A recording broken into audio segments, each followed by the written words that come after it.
Boa noite, telespectadores da Rede Vida de Televisão, o canal da família. O programa Sábado Especial entrevista hoje o deputado federal Enéas Carneiro. Ele é o presidente do PRONA. Enéas Carneiro notabilizou-se em todo o Brasil quando, em 1989, lançou-se candidato à presidência da República e tinha apenas 15 segundos para mostrar o seu programa. O seu programa era "Meu nome é Enéas". Essa figura de destaque da política nacional será novamente candidata à presidência da República. Ele é o nosso convidado. Boa noite, deputado federal Enéas Carneiro. Boa noite, doutor Nogueira. Obrigado ao senhor pelo convite, à Rede Vida e aos telespectadores pela paciência em assistir a todo o programa e as discussões. Teremos muitos assuntos interessantes, mas a primeira pergunta é a seguinte. Deputado, o senhor está há 3 anos e meio no Congresso Nacional e o senhor concordaria com uma frase pronunciada pelo presidente Lula de que no Congresso havia 300 picaretas? Não, senhor. E digo para o senhor e para os telespectadores, eu não concordo com isso. Isso é uma super simplificação. O Congresso espelha a sociedade. Então, a gente de todas as categorias, e eu não generalizaria dessa forma. Eu discordo de Sua Excelência o presidente Lula. Muito bem.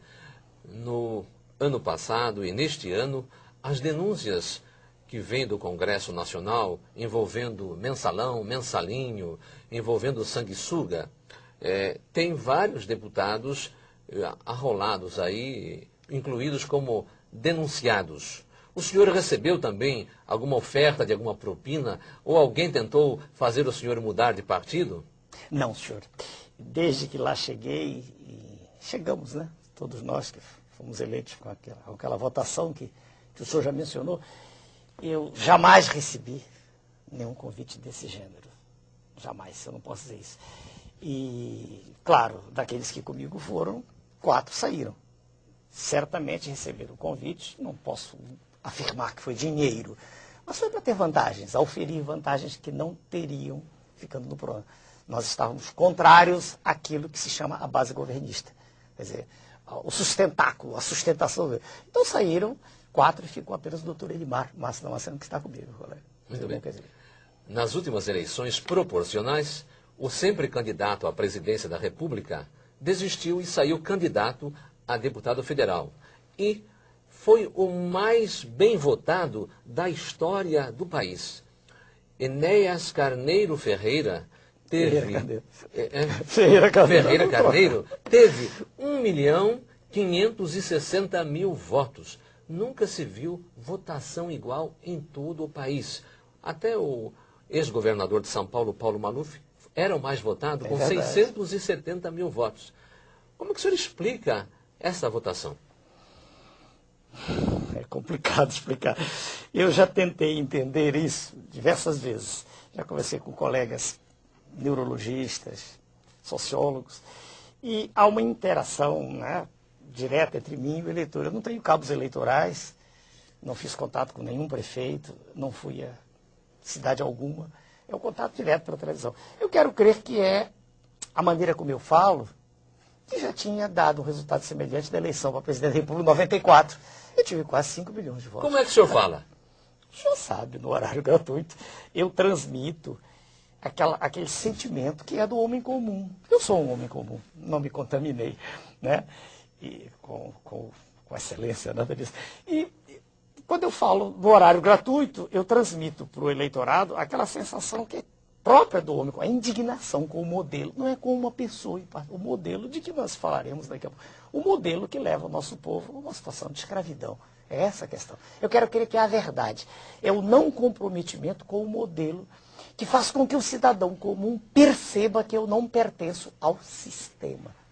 Talvez isso. Ou não seria também um voto de protesto qualificado? É um voto excelente, o seu adjetivo, um voto de protesto qualificado. E do presidente da República seria um voto de protesto não qualificado?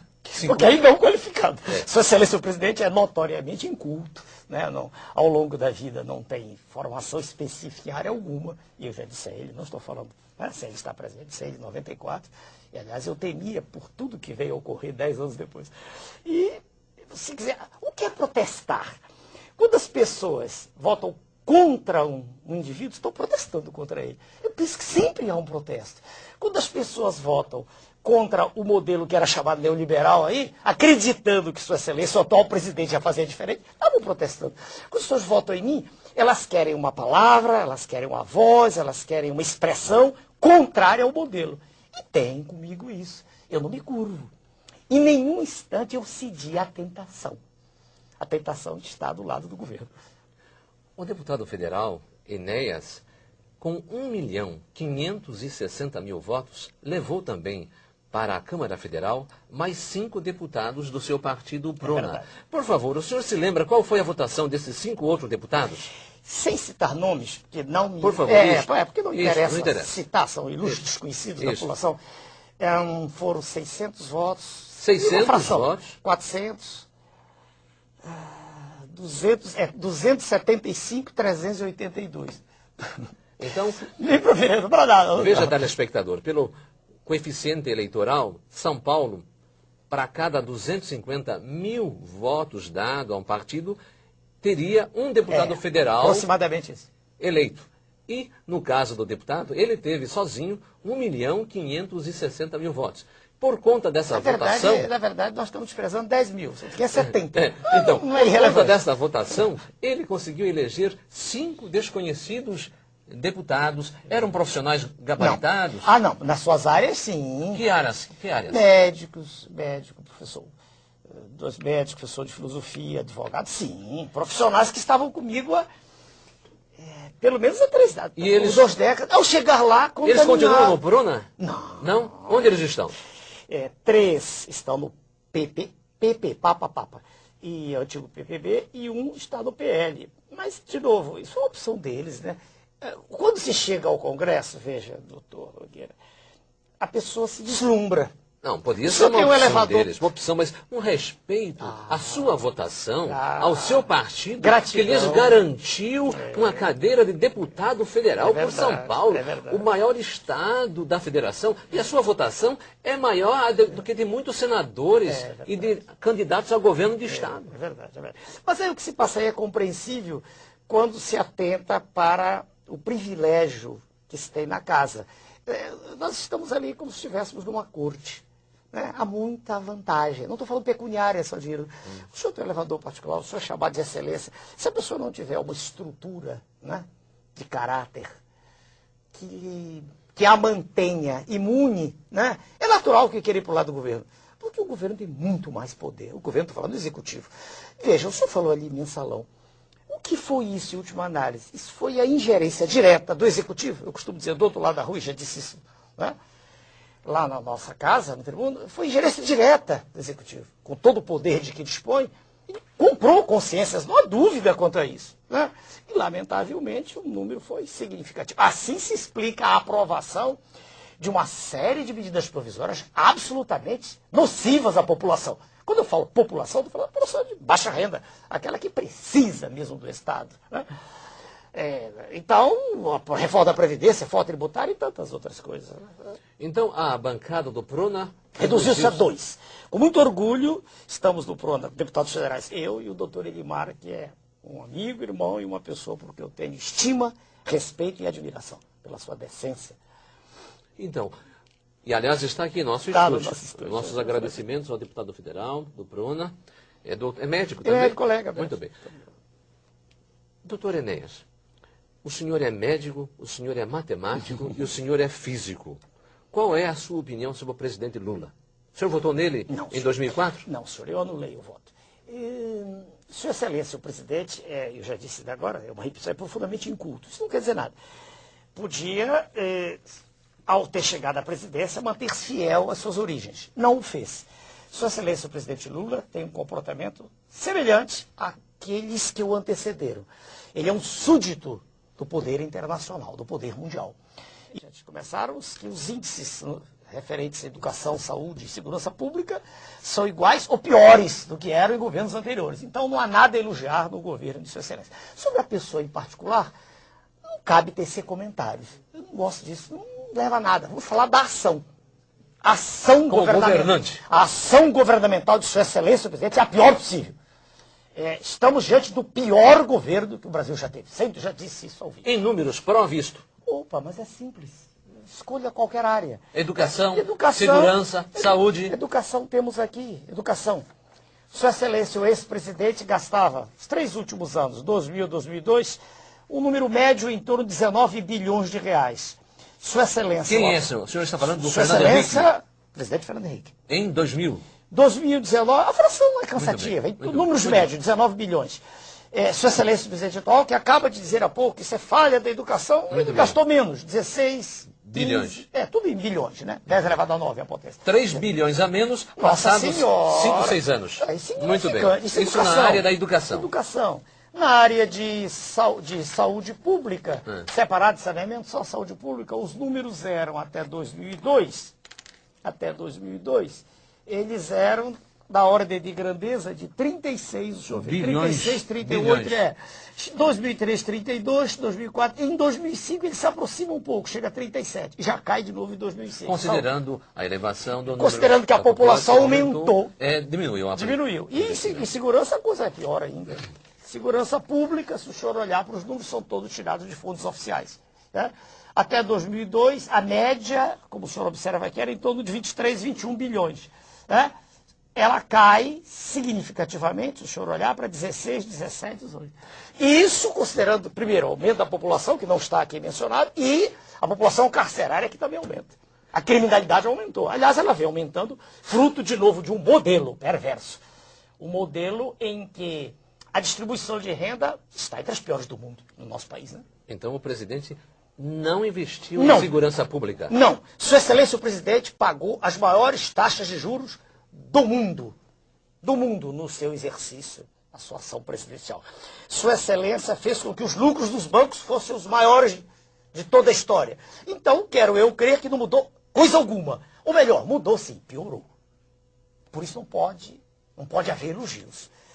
Qualquer discurso que se faça lá na tribuna, e eu assisto a todos cuidadosamente, é apenas um conjunto de eufemismos. É uma bolsa escola aqui, uma estrada ali, uma faculdade, nada.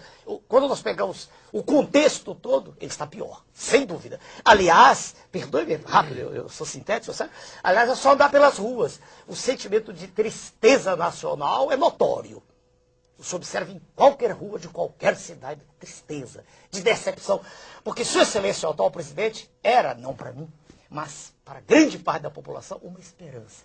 Um homem simples, um homem vindo do povo.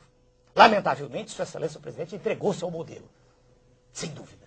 E ele, apesar de não ter as suas qualificações, cursos superiores, aliás, o deputado Enéas, todos os concursos que fez para entrar no serviço público ou para conquistar cátedras, sempre foi o primeiro lugar. Mas em um minuto, por favor. Quase todos. Quase todos. A sua assessoria diz que é quase todos. Então, Excelência, o presidente Lula sabia dessas irregularidades todas ou não? Doutor Nogueira, quem pode afirmar isso? Nós estamos aqui repetindo o óbvio. Ele diz não sabia, então ele é inepto. Como se pode estar ocupando o mais alto cargo da nação e desconhecer o que se passa na sala do lado? Quer dizer, é inépcia, é desídia governamental. Porque os fatos se repetiram, não é verdade? E como é que se repetiram e não houve providência nenhuma? E Sua Excelência só fala do Corinthians. É natural que muita gente fique olhando e dizer, um estranho aí agora. Afirmar que isso é impossível. Impossível. Né? Muito bem. É impossível, mas o Ministério Público Federal, através de um parecer encaminhado ao Supremo Tribunal, denunciou 40 parlamentares e autoridades como envolvidas e não incluiu o nome do presidente Lula por não ver motivos para incluí-lo. Aliás, ele também foi excluído do relatório da CPI dos Correios, CPMI dos Correios. O que então faz com que nós nos curvemos à decisão desses órgãos importantes. Posso citar uma frase só que não é Pois minha? não. Leva 10 segundos. E, aliás, eu já citei num programa e repito, é um astrônomo, já falecido, de que eu gosto muito, Sagan. Ele diz assim, dizia, a ausência da evidência não é a evidência da ausência. É muito sábio.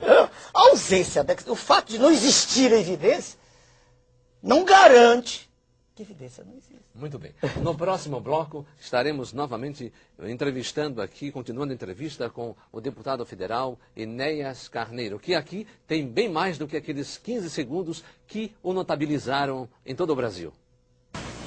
O programa Sábado Especial está entrevistando o deputado federal Enéas Carneiro e pré-candidato à presidência da República pelo PRONA. Sou obrigado a afirmar que não estava reconhecendo, deputado, quando o senhor chegou aqui. Parece que o senhor mudou o visual. Eu tive, ainda tenho, não posso afirmar que já esteja curado, um quadro de leucemia mieloide aguda. E o tratamento é muito forte. Comecei a perder cabelo, perder barba, assim, ficou muito ruim, tufos, mas resolvi tirar tudo. E mudou o aspecto meu, muito significativamente. Mas o senhor continua sendo reconhecido nas ruas ou não? Não com a incidência com que era superior a 95%. Não, agora não. De quando em quando eu consigo atravessar sem... Aí um ou outro olha e se espanta. O povão ainda não me conhece. Então assim. O senhor era mais conhecido que a marca Coca-Cola, então? Era? Não sei, eu não tenho estatística da Coca-Cola, não. Deputado, o Brasil é um país em desenvolvimento, mas é um país, considerando o nosso PIB e de outros países, um país pobre. Pergunto ao senhor, essa pobreza não está aumentando em decorrência dessa política econômica que vem sendo seguida pelo governo Lula e que parece que nasceu no governo Fernando Henrique Cardoso? Já vinha antes, já existia antes. O processo de dilapidação do patrimônio público, entrega de tudo que é nosso, vem de há muito. Toma pulso, toma força no governo do senhor Fernando Collor, atinge um patamar incompreensível, inaceitável, com sua excelência, o presidente Fernando Henrique, e agora continua com o presidente Luiz Inácio.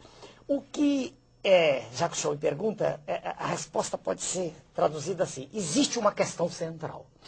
Eu costumo falar nela, abordá-la, porque ela é a questão, do meu ponto de vista, raiz da qual decorrem todas as outras. São as taxas de juros com que se paga o serviço da dívida pública, hoje a interna é bem maior do que a externa, bem maior. A externa hoje é desprezível. E a interna já ultrapassa a cifra assombrosa de 1 trilhão. 1 trilhão de reais? 1 trilhão de reais, 1 trilhão. É um número que, se alguém fosse contar sem parar, não fizesse nada, levava 30 mil anos para contar. Eu já fiz isso contar. É uma coisa assombrosa. Mas veja, as taxas de juros com que se paga o serviço dessa dívida chegaram, ano passado, segundo o próprio secretário do Tesouro Nacional, teriam chegado a 180 bilhões no final de 2005. Isso dava uma média de 15 bilhões mês. Veja, 15 bilhões, um total de 180, dá mais de 3 vezes tudo que foi gasto com educação e saúde. Veja como é uma questão central. Não há dinheiro para nada, não há dinheiro para educação, não há dinheiro para saúde. Vamos entrar no hospital público. Não falta tudo num dia, mas quase tudo falta. Falta algodão, falta gás, falta material cirúrgico, falta remédio. É um desespero, a gente morre na fila, falta maca. É só olhar. Hospital público, escola não precisa falar. Estrada não precisa falar. Não há dinheiro. Segurança pública, quando se pede que se aumente a taxa para o presídio, que os presídios vivem em situação falimentar, a resposta é sempre, não se pode mexer, não há verbas, não é? A resposta geral, não há recursos. Mas como dizer que não há recursos se uma parte dos juros é reinvestida na dívida? Veja que coisa estranha, quanto mais se paga, mais se deve. Sua Excelência, presidente Fernando Henrique, assume com 60, números redondos, 60 bilhões, entrega com 600 bilhões reais. E Sua Excelência, o presidente Lula, vai aumentando a dívida. 620, 700, 800, 900. Onde nós estamos? Para onde vai isso? E os juros pagos chegaram, segundo eles, a 157 bilhões. Mas se eles incluírem aquilo que foi a capitalização, juros capitalizados, os números são astronômicos. Chega-se a cifras assombrosas de mais de 200 bilhões. Não há saída. Essa é a questão central. Então estão mascarando a dívida?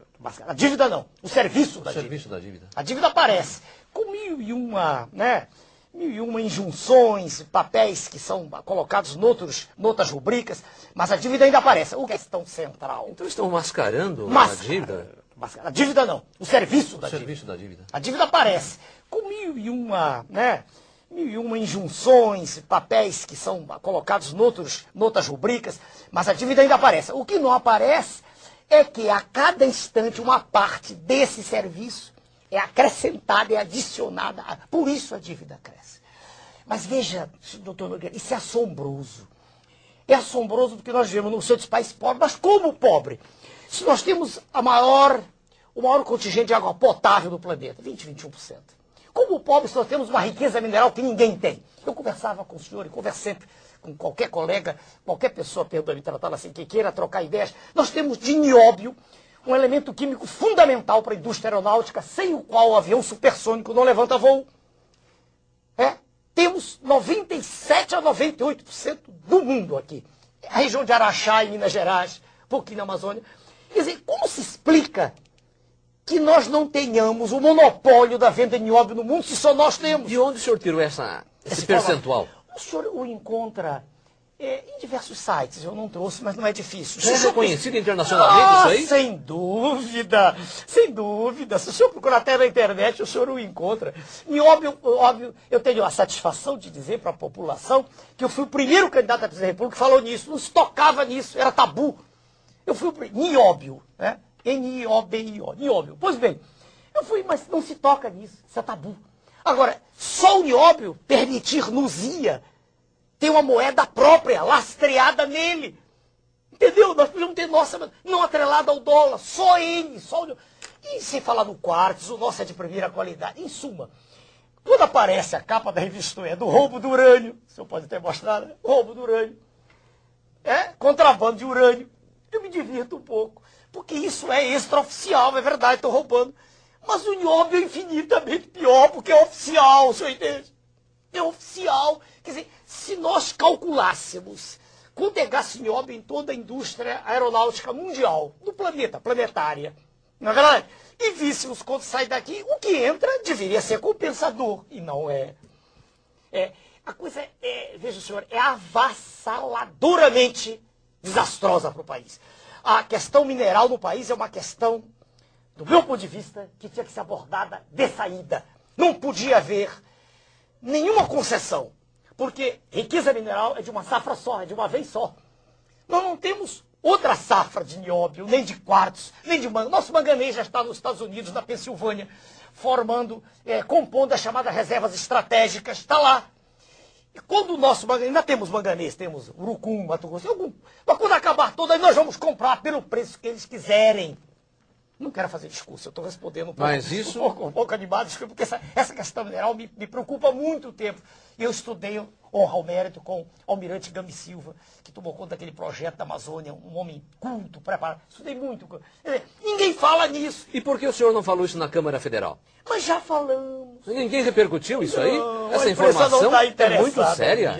Perdoe, o seu canal é um canal voltado para a família, voltado para valores, mas isso não é geral na televisão. A televisão está preocupada em mostrar o roubo, a televisão está em mostrar essas falhas todas que aí estão. Eu costumo dizer, comparado o mensalão, a mesada dos nossos colegas que tristemente venderam suas consciências, comparado aquilo com o que nós perdemos em minério, aquilo é mesada de trombadinha. Mas o nosso homem comum, o nosso homem simples, não sabe desses valores vultosos. Então, estão roubando. A imprensa desvia a atenção daquilo que é visceral para aquilo que é secundário. Essa é a questão. E o Conselho de Defesa Nacional, que é um órgão assessor da Presidência da República e que tem que cuidar da preservação desses bens e do subsolo, também ignora isso? Não creio que ignore, é conivente. Veja a Vale, como é que a Vale foi privatizada? Eu conversava com o senhor. O que se recebeu, naquele cheque, Quando o senhor fala Vale, é a companhia Vale do Rio Doce. A maior mineradora de ferro do planeta. Não é Vale Refeição, Vale do Rio Doce. Do Rio Doce, tem razão, perdoe-me, eu fui impreciso. Quando a Vale do Rio Doce foi privatizada não, foi entregue, foi doada de maneira criminosa. Em que governo foi isso aí? O governo de Sua Excelência, o ex-presidente Fernando Henrique Cardoso. Quando ela foi privatizada, o valor recebido foi de 3,33, uma fraçãozinha, bilhões de dólares. Não deu para pagar esse valor, um mês de juros da dívida pública. E de maneira criminosa ela foi entregue.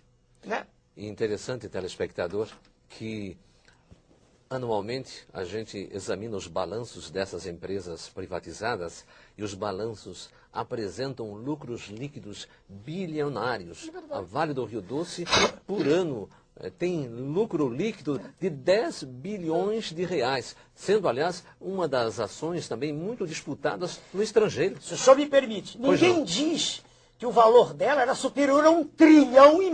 Ninguém diz isso. Ela foi doada.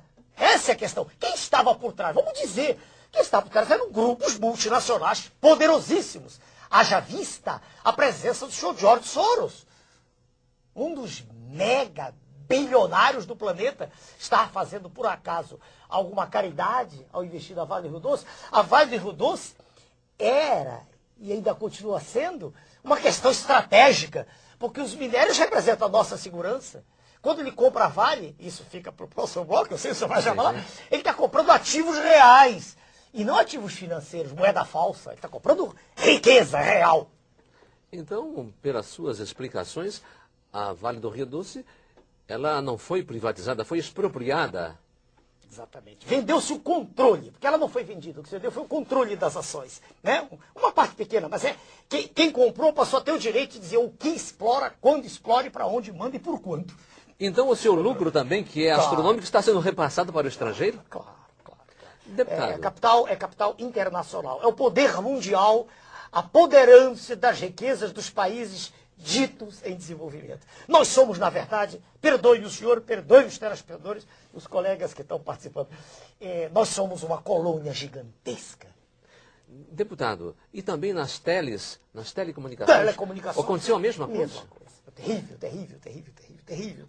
Então perdemos o controle de minérios e das comunicações. Agora, hoje, eu estava vindo, um assessor me ligou que nós não temos mais o direito de exportar açaí lá do norte do país. Açaí, da minha região de onde eu vi. Porque o açaí agora foi, como é que te diz, patenteado lá fora. Não tem certeza. Parece que açaí, nossa, não, foi patenteado o nome, açaí. Sim, não, a frutinha, o açaí, que eu conheço, não temos mais direito. Rapadura. Estamos desprotegidos. Essa é a verdade. É uma colônia gigante. Tão desprotegidos estamos, telespectadores, que até o ex-cocaleiro Evo Morales, da Bolívia, quem sabe pelos precedentes dessas privatizações, entre aspas, houve por bem tomar uma iniciativa lá e corajosamente expropriou o quê? As 2 refinarias da Petrobras, patrimônio nacional, e está dizendo que não pretende pagar indenização alguma, ou se pagar com gás com preço elevadíssimo. O que lhe parece, deputado? Nós temos tempo ainda? Por favor. Não, porque isso aí envolve...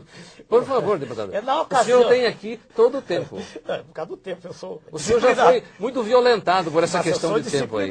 Doutor, eu obedeço às regras. Por favor. Sua Excelência, o presidente boliviano, ele está tomando uma posição, podemos até usar um adjetivo, ultranacionalista, né? Mas, quando o contrato foi feito, do governo também anterior... E o contrato não era bom, nem para a Bolívia, nem para nós brasileiros, nem para a Petrobras. Era bom para as multinacionais. Porque o que ficava para a Bolívia do gás... Quer dizer, mas no caso a multinacional era a Petrobras? Desculpa? Não. Porque o maior investidor lá era o governo brasileiro? Não. Então me explica, por favor. Bem devagarinho, tem que ser bem devagarinho. Por favor. O assunto exige, por isso que eu falei o tempo. Não se preocupe. Não. Havia, primeiro, recursos tomados pela própria Bolívia, sobre os quais se pagava um certo serviço, juros. Havia interesses de muitas multinacionais lá no processo todo. E não dá tempo de pegar as fontes, mas é possível demonstrar-se, e o estudo foi feito por engenheiros da Petrobras, a EPET, a Associação dos Engenheiros, mostrando que, em linhas gerais, o que era mais ruim para nós, claro, era o take or pay, né? Quer dizer, nós, mesmo que não gastássemos, mesmo que não usássemos o gás, teríamos que pagar. Era muito ruim. E algumas dessas cláusulas já foram refeitas. Mas não era necessariamente bom para a Bolívia, não. Não era. Aí, veja bem, quando o senhor Evo Morales assume, já havia ocorrido o referendo. 2 anos atrás, em 2004. Né? Já havia. Dizendo, não me recordo exatamente os termos, mas já tinha ocorrido um referendo no qual tinha sido estabelecido que os contratos tinham que ser refeitos. no qual tinha sido estabelecido que os contratos tinham que ser refeitos. O que ele fez, veja bem, agora, foi em maio agora, né? Agora, o que ele fez foi... Dia 1º de maio. 1º de maio. O que ele fez foi numa atitude, assim, extremamente drástica, dizer, vai ser como eu quero, vai ser como eu quero. Foi, digamos, uma atitude violenta. Inamistosa. Sim, não amistosa. Mas, se nós olharmos para aquele país e quão vítima ele vem sendo há tanto tempo desse poder maquiavélico mundial, a gente tem que entender, não que é o Chaves da Venezuela, a gente tem que entender um pouquinho que de quando em quando há roubos desse gênero. Nós, claro, estamos sendo prejudicados, se bem que a Petrobras, e isso é declaração também de dirigente, acaba de afirmar que a Bolívia, enfim, os negócios são pequenos lá, não são de tão grande monte, o senhor deve ter lido. A Petrobras, $1,5 bilhão. Mas há coisas, veja bem, no contexto geral, não é uma grande sangria o que está ocorrendo com a Bolívia. Mas o ponto, do meu ponto de vista, que tem que ser... Quando ele toma uma atitude dessas, ele faz algo que o nosso presidente, que Sua Excelência, o presidente, tem direito, né, não faz. Por exemplo, as multinacionais aqui exploram o petróleo e pagam 5%. Exploram? Não. Levam para fora. 5%. Lá no Oriente, em torno de 30%, né, que é pago. Por que só 5%? Por que o Sua Excelência presidente não cobra um serviço à altura? É isso que mais espanta. Muito bem. No próximo bloco, conversaremos com o deputado Enéas e candidato à presidência da República sobre a segurança pública no estado de São Paulo e no Brasil inteiro. Deputado Enéas, o senhor mora em São Paulo ou no Rio de Janeiro? Moro em São Paulo, Rio e Brasília. No Rio eu tenho uma filha de 21 anos, com quem eu moro, antigo, estou no Rio há mais de 40 anos, em São Paulo há mais de 20 dando aula, parei agora por causa da doença, e também tem um cantinho lá, e em Brasília a residência oficial. Moro nos 3 lugares. E por que o senhor preferiu sair candidato a deputado por São Paulo? Podia ser em qualquer estado, como o senhor acabou de dizer, agora é conhecido em qualquer um. Em São Paulo tem mais eleitores, tem mais... Como a minha penetração era razoavelmente a mesma, né? Com exceção do estado do extremo norte, onde eu estive poucas vezes, mas era razoavelmente a mesma. Em São Paulo, eu pensei, em São Paulo, há mais eleitores, o resultado será maior, honestamente. E tenho carinho por São Paulo, como tenho por qualquer lugar. Eu sou brasileiro, como o senhor é. Muito Estamos bem. falando português, hein, o senhor? E se o senhor fosse governador aqui do estado de São Paulo, considerando a situação séria na área da segurança pública que São Paulo está vivendo, o que o nosso deputado, então governador, faria para tranquilizar a população e resolver esse problema gravíssimo que está afetando a todos? Veja, de novo, eu volto à questão central. Os governos estaduais, dos estados-membros e os prefeitos, todos estão presos à dívida pública. Todos. Se o senhor olhar, quando há qualquer medida que um presidente toma, os governadores, desde o tempo de colo, os governadores vão lá. Uma linguagem bem singela, tomar a benção. Quer dizer, até assim no CIEP, vai lá. Quer dizer, todo mundo... Porque é o governo federal que solta a verba, que solta o dinheiro. Então, o primeiro problema do qual a gente nós não podemos esquecer, é que Sua Excelência, o governador, independentemente de quem seja, ele não tem todo esse poder que parece ter, não. Não tem. Agora, o que se faz com o que tem? É outra pergunta. Dentro do que tem, do que chega, eu penso que não adianta falar educação. Isso é a médio prazo, não é instantâneo. Então, ainda mais porque muitos dos líderes aí têm até nível médio, né? Não são analfabetos. Se não fossem preparados, não obteriam esse sucesso que estão obtendo aí com essas rebeliões todas. Claro. Então, eu penso assim, há que, do meu ponto de vista, tem 1000 abordagens, separar joio de trigo. A cadeia, quer dizer, o presídio é a sementeira do crime. O indivíduo furta um frango e é preso, é jogado lá dentro e sai traficando. Todo mundo sabe disso. Né? Então, há que separar. Como? Não adianta estar construindo presídio. Aquele presídio está todo mundo amontoado, não faz sentido. Eu penso que, e não estou também dizendo nada novo, a prisão agrícola é uma saída. Né? Espaço aberto, local onde o sujeito possa produzir algo. Aquilo ali, isso do jeito que está, vai explodir. É uma bomba de efeito retardado. Mas isso, como disse o senhor, a médio prazo. Quero saber para hoje. Medidas de segurança, não há saída. Se um rinoceronte nos ataca, não adianta cantar uma área.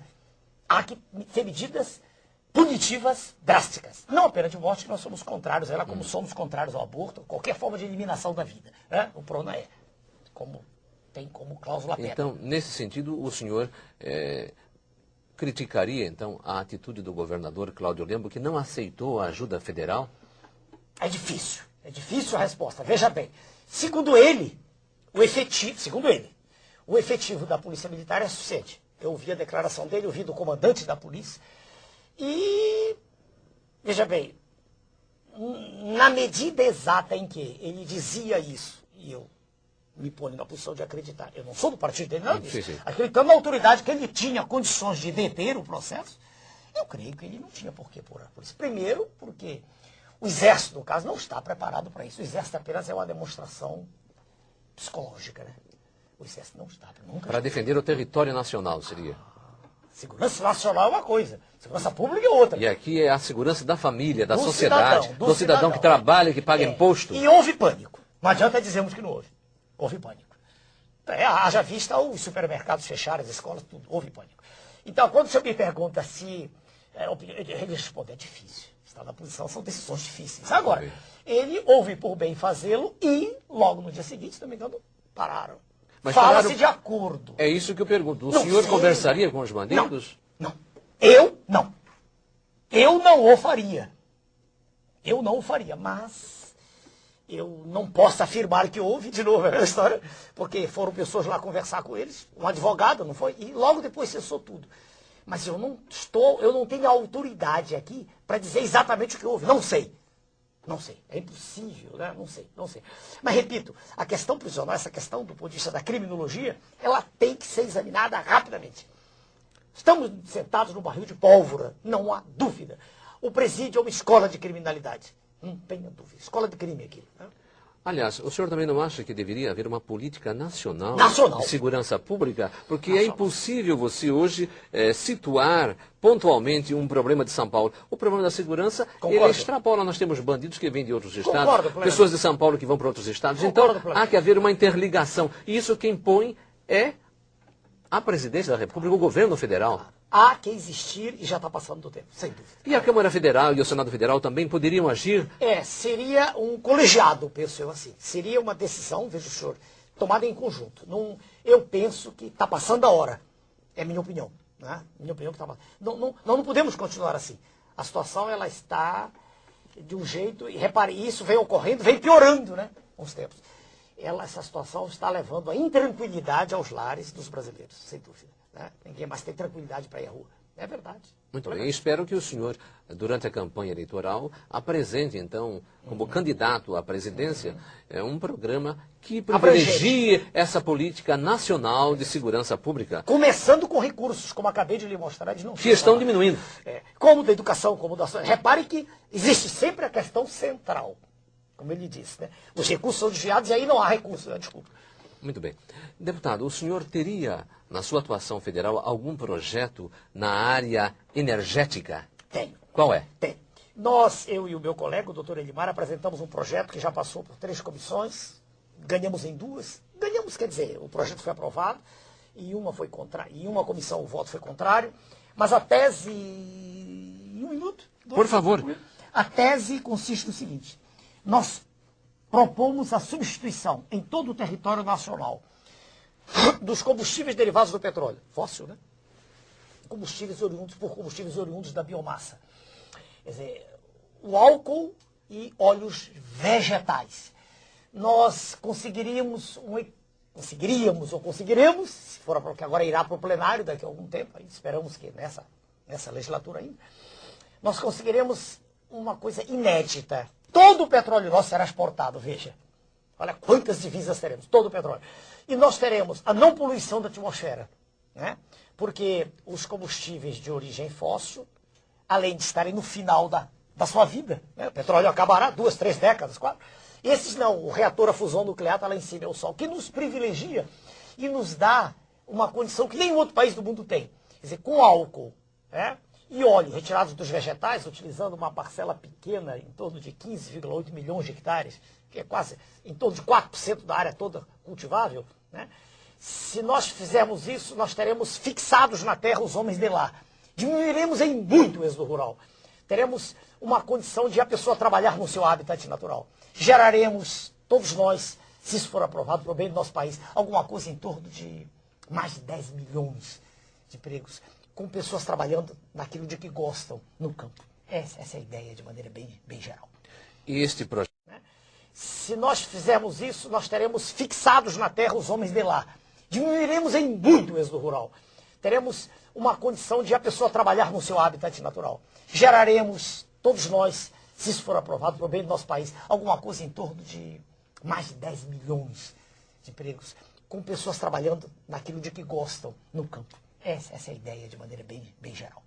E este projeto já passou em que comissões? Passou desenvolvimento, a primeira.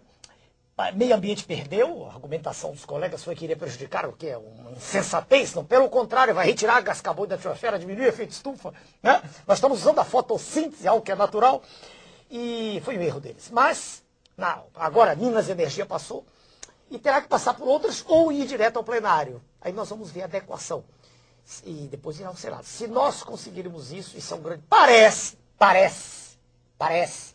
não posso garantir, parece-nos, por informações vindas de outras fontes, que Sua Excelência o Presidente também está interessado nisso. Haja vista o biodiesel. Que bom. Pequeno, né? O Presidente da República? Isso nós ouvimos dizer, nós não ouvimos dele. Porque, veja o senhor, a Finlândia, há pouco tempo, através de um dos seus representantes, apresentou um projeto de obtenção de energia a partir de lixo. Do lixo, eles não têm sol. E nós que temos a maior incidência de luz solar do planeta, o maior índice de chuva, pluviométrico, não temos como nosso povo está na miséria, não há razão para isso.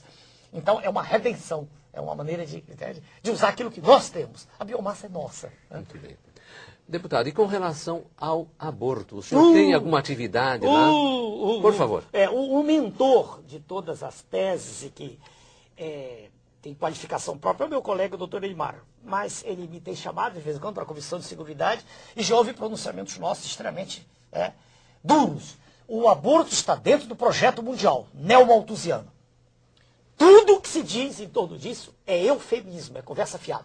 O que se quer é diminuir a população brasileira. Isso sim, para que o território possa não ser defendido a contento. Todas as políticas voltadas ao aplauso ao homossexualismo. Eu não estou atacando os senhores homossexuais, não é isso. Eu dou aplauso e o incremento e a apresentação disso como coisa natural. Tudo isso visa a diminuição da natalidade. É a política neomalthusiana em ação. Ou seja, nós somos gente de mais ao contrário, nós somos gente de menos, numa extensão territorial gigantesca como é no nosso país. Então, o aborto é, do meu ponto de vista, condenável. Totalmente condenável. Quando o espermatozoide e o ovócito se juntam, a partir do instante, não naquele momento exato que o espermatozoide entra, mas quando os dois núcleos se fundem, já existe um novo ser. Nada justifica matá-lo. Nada. Nenhuma razão de qualquer natureza permite isso, uma vez que ali está, independentemente de qualquer conceito religioso, ali está uma nova vida, um novo ser. Então nós do PRONAM somos radicalmente contrários a essa política. E qual é a aceitação na Câmara Federal desse seu ponto de vista muito importante? Opa. Nós conseguimos, eu, doutor Eimar, e uma série de outros colegas deputados, independentemente do partido a que pertençam, conseguimos deter, e foi protraída a decisão, né, de um projeto de uma colega nossa deputada que pretende abrir as porteiras todas do aborto. Mas isso foi detido no final do ano transato, agora de 2005. O projeto volta as tentativas da abertura da porta vêm a cada instante. Mas nós conseguimos deter.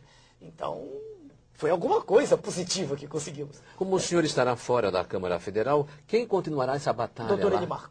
Então, se o PRONAM conseguir eleger deputados federais em São Paulo, mas aí o senhor tira o verbo achar, eu não vou brigar com o senhor há de convir que o senhor foi num crescendo, começou com 180 mil votos para presidente, depois passou para 360, agora depois passou para 5 milhões, 5 milhões, depois baixou porque o seu tempo baixou também. Agora, se o senhor não tiver um tempo bom, isso a bancada também não terá um tempo bom. Eu tive meio minuto para deputado federal, meio minuto. O que o senhor falava nesse meio minuto, deputado? Meio minuto. Veja, senhor telespectador, o nosso país é o mais rico do mundo, não é o mais pobre. Ele é o mais rico em água potável, em luz solar, com energia captada nas folhas, que pode ser utilizada, como eu acabei de mostrar. Né? O nosso país tem uma agricultura que é só estimular um pouquinho e ela produz, não há por que haver fome. Nosso país tem a maior riqueza mineral do planeta. A que o senhor atribui a situação de pobreza e miséria da população? Claro que é a má gestão.